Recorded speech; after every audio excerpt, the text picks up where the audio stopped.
Le Point Bourse vous est présenté par Bourse Direct.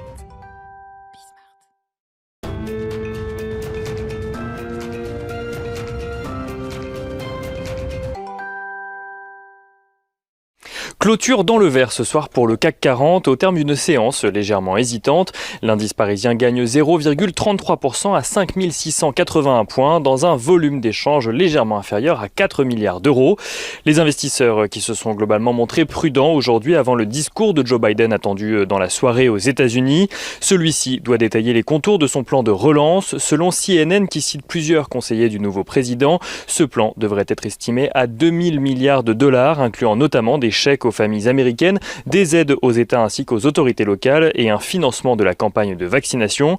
Dans l'attente de cette annonce, les bons du Trésor redescendent légèrement aux alentours des 1,09%.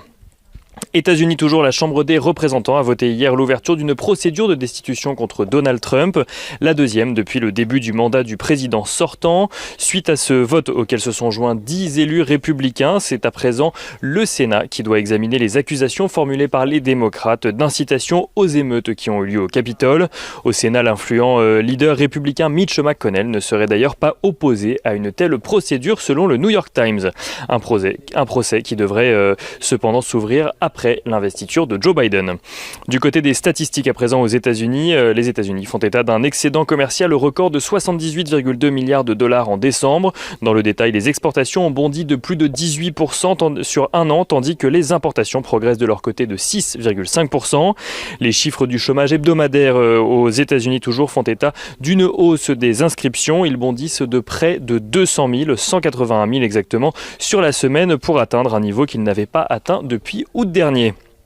Et la Fed se montre mitigée de son côté sur la reprise. Elle constate une légère amélioration économique sur la fin de l'année dans son livre beige, mais pointe tout de même des disparités en termes de régions ou de secteurs. Les investisseurs à Wall Street qui suivront d'ailleurs la prise de parole de Jérôme Powell à l'université de Princeton, où il s'exprimera sur le cadre de la politique monétaire de la Fed.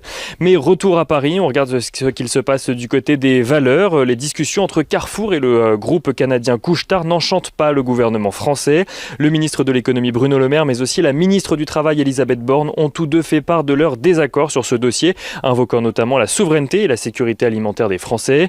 Le Couche-Tard qui propose un prix de 20 € par action, soit un total de 16 milliards d'euros pour l'acquisition de Carrefour.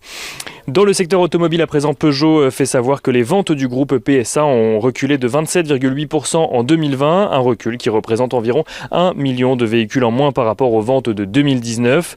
Renault annonce de son côté viser une marge opérationnelle supérieure à 3% en 2023, puis supérieure à 5% en 2025. Pour cela, le groupe mise sur un nouveau plan stratégique nommé Renaulution, qui prévoit notamment des réductions de coûts, mais aussi 24 nouveaux lancements, dont 10 modèles de voitures électriques. Et on notera aux États-Unis, à l'ouverture donc de cette saison, des résultats que BlackRock dévoile un bénéfice trimestriel meilleur que prévu grâce notamment au dynamisme de l'activité sur les marchés financiers en 2020.